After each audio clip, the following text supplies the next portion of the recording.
Welcome back. As the spotlight turns to love and relationships each February, the Fidelity Investments 2024 Couples and Money Study brings to light some intriguing insights.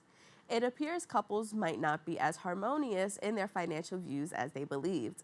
A significant 45% of partners confess to occasional money related disagreements. Joining us to delve into the study revelations more is the Vice President of Education at Fidelity Investments, Meredith Stoddard. Meredith, thank you so much for joining us. Thanks for the opportunity. So, to start off, can you tell us a little bit about what your study revealed about some key areas that couples agree or disagree on? Sure. As you mentioned, about half do argue occasionally. So if you're in that camp, you're not alone. About 1 in 3 did disagree on major goals. So what are they? How much should we save? And 1 in 4 said money is their biggest relationship challenge. All hope is not lost. Communication really does make a big difference. We found that amongst couples who communicated well about these things, those misalignments were a lot less frequent.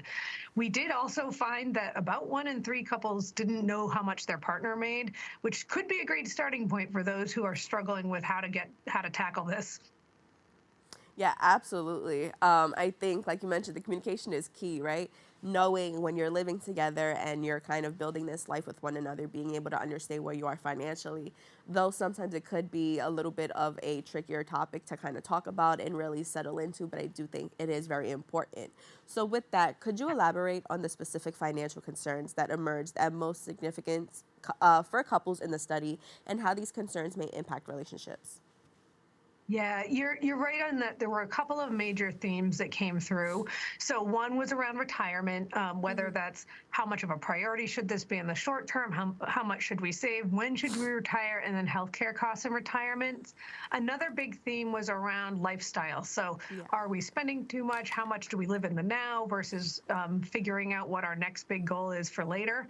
And then amongst younger couples, not surprisingly, there was a lot more concern around saving to buy for a house or saving for a child, being able to raise that child, have a baby, and align. The good news is for couples who are either younger or have a longer time horizon, say for retirement, you can use that power of time and trajectory on your side. So what you want to do is have those conversations early and create those alignments as soon as possible. We did find that a lot of couples just avoid the topic altogether, and that's not going to get you where you want to go if you don't face that and start to chip away at it. Absolutely. And so, also, can you share details about the resources and tools that Fidelity provides to help couples strengthen their communication dynamics when it comes to managing finances? Yeah, I mean, this isn't intuitive for everybody. Some people really struggle with the language or how to get started. The other thing to remember is that this is not a one-time conversation where you solve all of your money challenges. This is a progress that happens over time. So that's why we put together checklists and articles at fidelity.com/couples. The Hmm. other thing I'll say is there were 3 really big categories that help people get on track. So one is that communication, figuring out a cadence that works for you and actually making that time to prioritize coming together, whether that's monthly or annually or quarterly or even weekly, to have that conversation and build that skill set so that you get more aligned. 2 is collaboration. A lot of times it can be easy to just sort of defer to somebody who's seen person in the couple who seems to know more and have their act together. And the Hmm. reality is your voice can't come through, and it's hard to really get aligned if one person's doing all the driving and the other person's just sort of shrugging their shoulders and going along. So making sure that you each come to the table with your perspectives, your fears, your transparency about, say, your student debt, and making sure that you work through a plan to put it together. And then finally, confidence. So having a plan, chipping away at some of those areas where you are disconnected and knowing what you're working towards can make a huge difference over time. So not only do you build confidence through doing that, but you gain a sense of control and you start to feel good about where you're headed. Of course, I think this is all going to go back to communication. Communication is such an important factor in every aspect of your relationship, but especially when we're talking about financials here, right? So, can you also Yeah. discuss, that the study indicates there are more than a quarter of couples that feel resentful about being left out of financial decisions? Why do you think couples may not be aligned on some financial topics, and what are some advice or strategies that you suggest for navigating the path to financial harmony?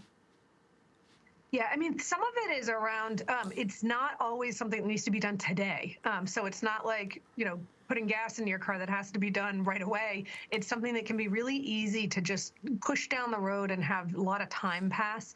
The other thing is as people don't want to kind of rock the boat and get into topics that might be a little bit sensitive or where you have a hunch that you might not be exactly aligned. And so taking that time to come together and face that early and often can make a really big difference. The other thing that I think is important to note is that you come from different backgrounds. You may have similar seeming families, but what was normal in one household might not be normal as with you as a couple. So you've got to create those new norms. And it's really important that everyone's voice is at the table so that it doesn't become a point of division between you. It becomes a point of unity. Absolutely. And statistically speaking, 1 in 4 couples see money as their greatest relationship challenge. Could you delve a little deeper into these specific challenges identified and how the challenges might be mitigated? Yeah, I mean, it's perfectly fine to come to a relationship with different experiences and points of view. I think where it turns into a challenge is when you don't have take the time to figure out what those disconnects are and how you might unite. So again, it's an area where it can be really easy to just worry about it later. And so having those skills is something that takes practice. Not everyone came to the table with the right financial education, the skills of dialogue, or the ability to kind of work through those things. And so that's something that if you want it to not be pulling you apart, it's something that you want to make it a unifier. And so working together can really build that harmony and that confidence. Absolutely. And on top of that point, it's interesting because most partners claim to make financial decisions together, but there's usually the one that feels very resentful because they feel like they're being left out of a significant portion. So, how can couples ensure more inclusive conversations and financial decision making processes? Yeah, we are in heterosexual couples. We're still seeing a little bit of a gender divide with more men taking on those longer term responsibilities and women taking on some of the short day-to-day bill paying.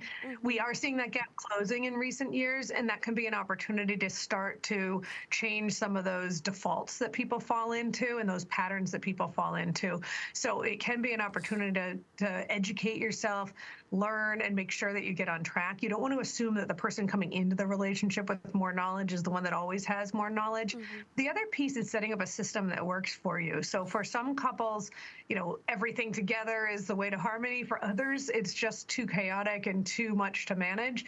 And so some couples find that having a mine, an ours, and a yours bucket allows you to have a little bit of control and autonomy without running every lunch purchase by your partner, but setting some parameters so that you're unified in some key areas and working together in those key areas. So there is no one size fits all, and that's why the conversation is really important so that you can find some norms and frequencies that work for you and feel good about what you're doing.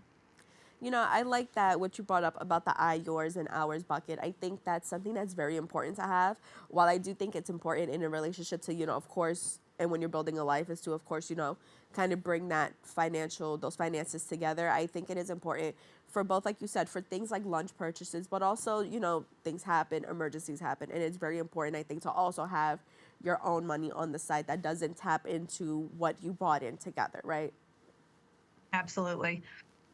So also the information provided emphasizes the importance of evaluating financial pictures holistically. So how can couples take a comprehensive approach to understanding their financial situation, especially when it involves various types of compensation? Yeah, I mean, it sounds really basic, but writing down what you owe and what you own is a great starting point. And as simple as that sounds, not a lot of people take the time to do it regularly. There's also some great software programs you can use to pull that together. And then you want to take a look at what's coming in and what's going out on a regular basis. I know I just took a look at my credit card spending over the last year and found some areas of opportunity where we can cut back.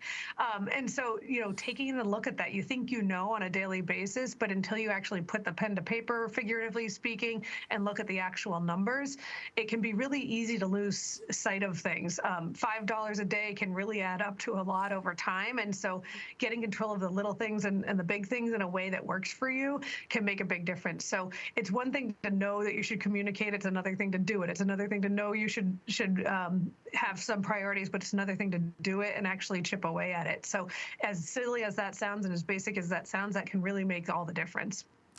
It is all fun and games. It is all fun little purchases here and there until you sit down and you evaluate, what did I spend? How much did I spend? And did I really need that? So I think this Yeah. was such an important conversation to have. So as we wrap up, can you just tell us, where can we go for more information? Yeah, fidelity.com/couples. Awesome. Meredith, thank you so much for speaking with us today. Thanks for having me. For more information, you can visit their website at fidelity.com/couples. Don't go anywhere. We'll be back with more Open right after this.